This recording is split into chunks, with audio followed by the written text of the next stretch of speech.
Welcome to prosperity, which I like to call your roadmap to success. No matter what your outer circumstances are, you can be prosperous. What if getting rich has nothing to do with the environment you live in? If it were, all the people in certain neighborhoods would become wealthy.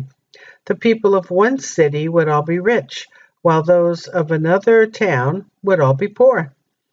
Or all the inhabitants of one state would roll in wealth, while those of an adjoining state would be in poverty.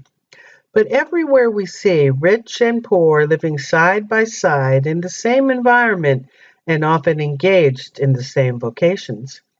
When two people are in the same locality and in the same business, and one gets rich while the other remains poor, it shows that getting rich is not a matter of environment. Getting rich is not about how talented you are. For many people who have great talent remain poor.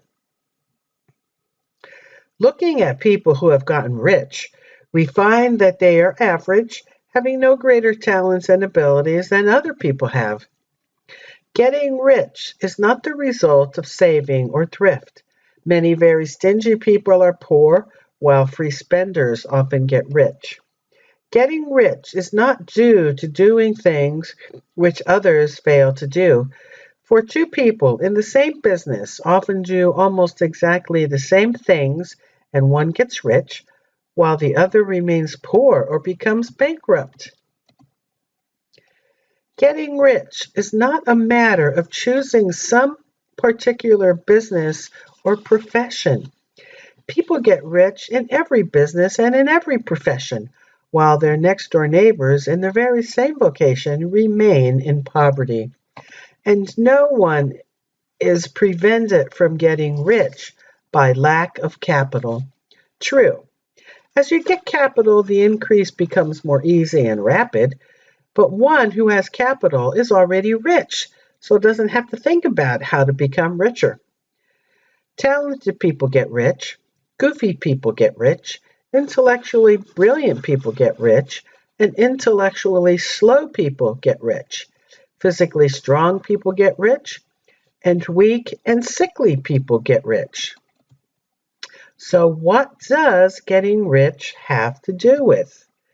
It has to do with doing things in a certain way, which is what this class is about. And I can guarantee that when you do things in the ways that I will be showing you, you will become prosperous in all ways. For your consideration, what does prosperity mean to you? Is it just money? How does it feel to be prosperous? Describe the feeling. Do you have any fear about being prosperous? What are you willing to do to expand understanding of your own prosperity? And from Catherine Ponder, you are prosperous to the degree that you are experiencing peace, health, and plenty in the world. So, what does it have to do with? And how can you do things in a certain way to become prosperous? You must begin to live in harmony with the laws governing the universe. We live in a thought world, which is part of a thought universe.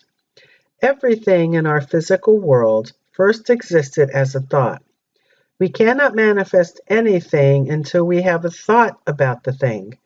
A person's way of doing things is the direct result of the way she or he thinks about things.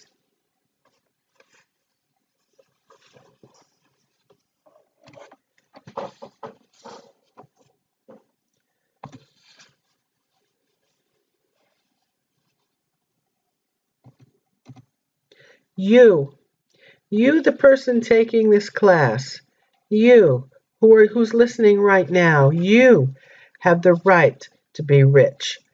There is no limit to the supply of this formless stuff or original substance. The universe is made out of it, but it was not all used in making the universe. The spaces in, through, and between the forms of the visible universe are permeated and filled with this original substance, this formless stuff, with the raw material of all things. This formless stuff that permeates the universe is alive and always compelled toward more life. It is the nature of life to seek to live more. It is the nature of intelligence to enlarge itself and of consciousness to seek to expand its boundaries and find fuller expression.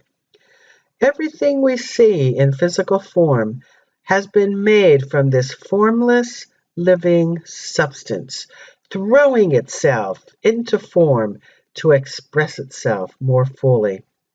The universe is a great living presence, always moving toward more life and fuller functioning. Now, I am inviting you to complete the 50 beliefs about money survey. This survey will show you the limiting beliefs you have about money, and in a later lesson, I will show you what to do to release these negative thoughts and beliefs. So, this is the end of the introduction or some background information of whatever your outer circumstances are. You can be prosperous and know that you can be. And I will see you in the next lesson.